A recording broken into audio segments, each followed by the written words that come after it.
start our session for today. The Ministry of Communications has launched the Indigenous Cell Broadcast System (CBS), marking a shift in India's disaster management from a reactive to a proactive framework through its first large-scale nationwide demonstration of capability. അപ്പോൾ എന്താണ് CBS? Cell broadcast system ആണ്. അതായത് pro active ആണ്. ഒരു ദുരന്തം വരുന്നതിന് മുന്നേ തന്നെ ആൾക്കാർക്ക്, അതായത് അവർക്ക് സുരക്ഷിതമായിട്ട് അവിടെ നിന്ന് മാറാൻ പറ്റുന്ന ഒരു ടൈം ലിമിറ്റിൽ തന്നെ കാര്യങ്ങൾ അറിയിക്കാൻ, അതായത് റിയാക്റ്റീവായിട്ട് എല്ലാം കഴിഞ്ഞതിന് ശേഷം പിന്നീട് ഈ ഒരു രക്ഷാപ്രവർത്തനം നടത്തുന്നതിനേക്കാൾ ഏറ്റവും നല്ലതാണ് പ്രോ ആക്റ്റീവായിട്ട് ആ ദുരന്തം നടക്കുന്നതിന് മുന്നേ ആൾക്കാർക്ക് സുരക്ഷിതമായിട്ട് മാറാൻ ആ ഒരു ടൈം ലിമിറ്റിനുള്ളിൽ എല്ലാവരെയും കാര്യങ്ങൾ അറിയിക്കുക എന്നുള്ളത്. ആ ഒരു സിസ്റ്റമാണ് സെൽ ബ്രോഡ്കാസ്റ്റ് സിസ്റ്റം. ഇൻഡിജിനിയസ്ലി ഡെവലപ്ഡ് ആണ്, ഇന്ത്യ തന്നെ ഡെവലപ്പ് ചെയ്തതാണ്, മിനിസ്ട്രി ഓഫ് കമ്മ്യൂണിക്കേഷന്റെ കീഴിൽ. ഓക്കെ, അപ്പൊ ഇന്ത്യ SMS ബേസ്ഡ് സിസ്റ്റം ആണ്. എല്ലാ സ്റ്റേറ്റ്സിനും യൂണിയൻ ടെറിട്ടറീസിനും ഇങ്ങനെ ഡിസാസ്റ്ററിന് മുന്നേ അല്ലെങ്കിൽ എന്തെങ്കിലും പ്രകൃതിക്ഷോഭത്തിന് മുന്നേ മെസ്സേജസ് അയക്കാനായിട്ട് ഉപയോഗിക്കുന്നത്. നമ്മൾ ഫോണിൽ മെസ്സേജസ് വരാറില്ല, അടുത്ത 3 മണിക്കൂറിനുള്ളിൽ ശക്തമായ കാറ്റിനും മഴയ്ക്കും സാധ്യത. അപ്പോൾ ഇതാണ് ഈ ഒരു SMS ബേസ്ഡ് സിസ്റ്റം ആണ് നമ്മൾ യൂസ് ചെയ്യുന്നത്. ഇതാണ് സെൽ ബ്രോഡ്കാസ്റ്റ് സിസ്റ്റം. പ്രിലിംസിന് വളരെയധികം ഇമ്പോർട്ടൻ്റ് ആയിട്ടൊരു ഏരിയ ആണ്. ഏരിയ വൈഡ് റീച്ച് ആണ്. ഇൻസ്റ്റന്റ് അലേർട്ടുകൾ നമുക്ക് വരും. ആപ്പ് ഒന്നും ആവശ്യമില്ല.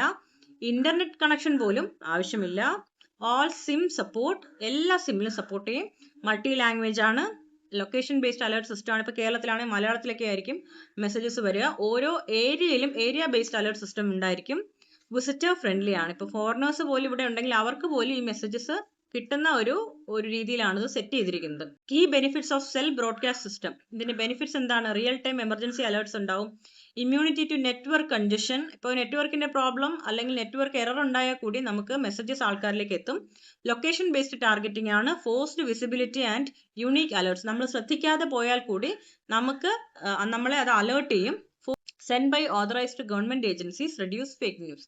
അപ്പം നമ്മുടെ ഓതറൈസ്ഡ് ഗവൺമെന്റ് ഏജൻസി വഴി വരുന്ന മെസ്സേജസ് ആയതുകൊണ്ട് ഫേക്ക് ന്യൂസുകളെ പേടിക്കുകയും വേണ്ട. അപ്പോൾ sachet is India's integrated alert system. Integrated alert system ആണ്. ഒരുപാട് പ്രോഗ്രാംസും സ്കീംസും ഇന്റർലിങ്ക്ഡ് ആയിട്ട് ഒരു പ്ലാറ്റ്ഫോം ആണിത്. വളരെ ഇമ്പോർട്ടൻ്റ് ആണ്.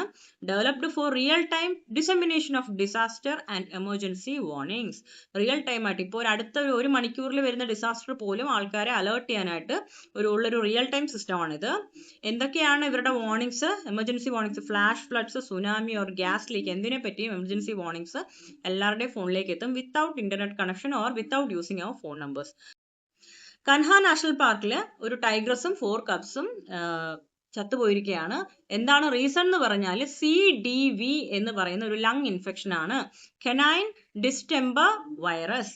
അപ്പോൾ ഇത് മൃഗങ്ങൾ വഴിയോ കണ്ടാമിനേറ്റഡ് മെറ്റീരിയൽസ് വഴിയോ പകർന്നു എന്നാണ് അവരുടെ സംശയം. Canine distemper virus is highly contagious. വളരെ പകർച്ചവ്യാധിയാണ്. വൈറൽ ഡിസീസ് ആണ് affecting carnivores. This is Kanha Tiger Reserve, Bandhavgarh, Sanjay Dubri Tiger Reserve, Panna Tiger Reserve, Kuno National Park, Satpura Tiger Reserve. ഇതെല്ലാം മധ്യപ്രദേശിലാണ് വരുന്നത്. അപ്പോൾ മധ്യപ്രദേശിൽ വരുന്ന important national park, tiger reserve, ഇതെല്ലാം നോക്കി വെക്കുക. പെഞ്ച് ടൈഗർ റിസർവ് മഹാരാഷ്ട്രയിലാണ്. കന ടൈഗർ റിസർവ് മധ്യപ്രദേശിലാണ്. One of India's major tiger reserves ആണ്. Established as national park in 1955, included under project tiger in 1973. It lies in Michael range of Satpura Hills. നമുക്ക് വേണ്ട point ഇതാണ്. സത്പുര ഹിൽസിൽ മൈക്കിള റേഞ്ചിലാണ് ഈ ഒരു നാഷണൽ പാർക്ക് വരുന്നത്. And is part of central Indian highlands known for its rich biodiversity. Central ഹൈലാൻഡ്സിൽ, Indian central ഹൈലാൻഡ്സിൽ സത്പുര ഹിൽസിൽ മൈക്കിൾ റേഞ്ചിലാണ് ഈ ഒരു നാഷണൽ പാർക്ക് വരുന്നത്. നാഷണൽ പാർക്ക് പഠിക്കുമ്പോൾ തൊട്ടടുത്ത് കൂടെ ഏതെങ്കിലും റിവർ പോകുന്നുണ്ടെങ്കിൽ അത് പഠിക്കണം, ഏതെങ്കിലും ഹിൽ ഉണ്ടെങ്കിൽ അത് പഠിക്കണം, ഏതെങ്കിലും പ്ലേറ്റു ഉണ്ടെങ്കിൽ അത് പഠിക്കണം, ഇമ്പോർട്ടൻ്റ് ആയിട്ടുള്ള ഏതെങ്കിലും പിൽഗ്രിം സൈറ്റ് ഉണ്ടെങ്കിൽ പഠിക്കണം, ഏതെങ്കിലും Buddhist Jainist related caves or architectural forms ഉണ്ടെങ്കിൽ ഈ ഒരു നാഷണൽ പാർക്കിന്റെ ഈ ഒരു ഫോറസ്റ്റിന്റെ ഔട്ട്സ്കേർട്സിലായിട്ട് വരുന്നുണ്ടെങ്കിൽ അത് പഠിക്കുക. ലിങ്ക് ചെയ്ത് ക്വസ്റ്റ്യൻ വരുന്നത് ഒരു പാറ്റേൺ ആണ്. ഇനി നമുക്ക് സെൻട്രൽ ഹൈലാൻഡ്സ് നോക്കാം. കൻഹ നാഷണൽ പാർക്ക് സെൻട്രൽ ഹൈലാൻഡ്സിന്റെ ഭാഗമാണ്. അപ്പൊ സെൻട്രൽ ഹൈലാൻഡ്സ് നോക്കാം. Central Highlands are the northern segment of peninsula Plato. 3 സൈഡും വെള്ളവും നടുക്ക് ലാൻഡുമായിട്ട് കിടക്കുന്ന ആ ഒരു മേഖലയാണ് പെനിൻസുല എന്ന് പറയുന്നത്. പെനിൻസുല പ്ലേറ്റോ എന്ന് പറയുമ്പോഴത്തേക്കും പെനിൻസുല തന്നെയാണ്, പ്ലേറ്റോയും കൂടിയാണ്. Plato means table top land, അതായത് സമതലത്തിൽ നിന്നും ഒരു ടേബിൾ ഇട്ടാൽ എങ്ങനെ ഉയർന്നു നിൽക്കും അതുപോലെ ഉയർന്ന ലാൻഡ് ഏരിയ ആണ് പ്ലേറ്റോ. അപ്പോൾ പെനിൻസുലാർ പ്ലേറ്റോയുടെ നമ്മുടെ ആ ഇന്ത്യയുടെ വി പോലെ വരുന്ന ആ ഒരു ഭാഗം പ്ലേറ്റോ ആണ്. അപ്പോൾ പെനിൻസുലാർ പ്ലേറ്റോയുടെ നോർത്തിലായിട്ടാണ് സെൻട്രൽ ഹൈലാൻഡ്സ് വരുന്നത്. Lie north of Narmada river, നർമ്മദയുടെയും നോർത്ത് ആയിട്ടാണ് സെൻട്രൽ ഹൈലാൻഡ്സ് വരുന്നത്. Bounded by the Aravallis to the west, വെസ്റ്റിലേതാ സെൻട്രൽ ഹൈലാൻഡ്സിന്റെ വെസ്റ്റിൽ ആരവല്ലീസും and the Chota Nagpur plateau to east, ഈസ്റ്റിൽ ഛോട്ടാ നാഗ്പൂർ പ്ലേറ്റോ ആണ്. ബോർഡേഴ്സ് ബൗണ്ടറി ആണ് ഞാൻ പറയുമ്പോൾ മനസ്സിൽ ഒരു പിക്ചർ നിങ്ങൾ ഉണ്ടാക്കിയെടുക്കാൻ ശ്രമിക്കണം. This resource rich region slopes north east, north ഈസ്റ്റിലോട്ടാണ് ഇതിന്റെ സ്ലോപ്പ് വരുന്നത്. Featuring major reverse flowing in to Ganga basin. Central ഹൈലാൻഡ്സിന്റെ മൊത്തം പിക്ചറാണ് ഇത്. നോർത്തേൺ പാർട്ട് ഓഫ് പെനിൻസുലാർ പ്ലേറ്റോയിലാണ്. ഞാൻ നേരത്തെ പറഞ്ഞ പോലെ പെനിൻസുലാർ പ്ലേറ്റോയുടെ നോർത്തിലായിട്ടാണ്. Position between great plains of north India, ആ ഒരു ഗംഗാ പ്ലെയിൻസിനും നർമ്മദ സോൺ റിഫ്റ്റ് വാലിക്കും ഇടയിലാണ് പ്ലേസ് ചെയ്തിരിക്കുന്നത്. ബൗണ്ടറീസ് ഏതൊക്കെയാണ്? നോർത്ത് വെസ്റ്റ് അല്ലെ വെസ്റ്റില് ആരവല്ലിയാണ്, അപ്പോ സൗത്തില് സത്പുര റേഞ്ച് ഓർ നർമ്മദ റിവറും കൂടെയാണ്. ഈസ്റ്റില് രാജ്മഹൽ ഹിൽസ് ആണ്. സൗത്ത് ഈസ്റ്റിലെ ഛോട്ടാ നാഗ്പൂർ പ്ലേറ്റോ ആണ്. സബ് ഡിവിഷൻസ് നോക്കിയാൽ includes Malwa plateau, Bundelkhand, Baghelkhand and Marwar or Mewar uplands. Important ആണ്. നമ്മുടെ ഇന്ത്യൻ ജോഗ്രഫി നോക്കുകയാണെങ്കിൽ വളരെ വളരെ ഇമ്പോർട്ടന്റ് ആയിട്ടൊരു മേഖലയാണിത്.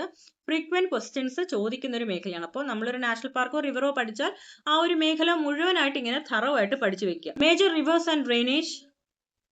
Because the general slope of Central Highlands is from southwest to northeast, most rivers flow into Ganga Yamuna system. നേരത്തെ പറഞ്ഞതുപോലെ തന്നെ സ്ലോപ്പ് എങ്ങോട്ടാണ്? ബേ ഓഫ് ബംഗാൾ സൈഡിലേക്കാണ്. അതുകൊണ്ട് തന്നെ ആ സൈഡിലേക്കാണ് റിവേഴ്സ് കൂടുതലായി ഒഴുകുന്നത്. ശേഷമാണ് ഹാർട്ട് ഓഫ് ദ ഹൈലാൻഡ്സ് അല്ലെ, Kanha national park, Panna national park, Madhav national park, Ranthambore national park, very important, Sariska tiger reserve എല്ലാം ഇവിടെയാണ്, ഈ ഒരു സെൻട്രൽ ഹൈലാൻഡ്സ് ഭാഗത്താണ് വരുന്നത്. സെൻട്രൽ ഹൈലാൻഡ്സിന്റെ ഒരു ഏകദേശ രൂപമാണിത്. അപ്പോൾ ഈ ഒരു 3D പിക്ചർ മനസ്സിൽ കണ്ടുകൊണ്ട് വേണം ക്വസ്റ്റ്യൻസ് അറ്റൻഡ് ചെയ്യാൻ. അപ്പോൾ ഇന്നത്തേക്ക് ഇത്രയേ ഉള്ളൂ. Thank you.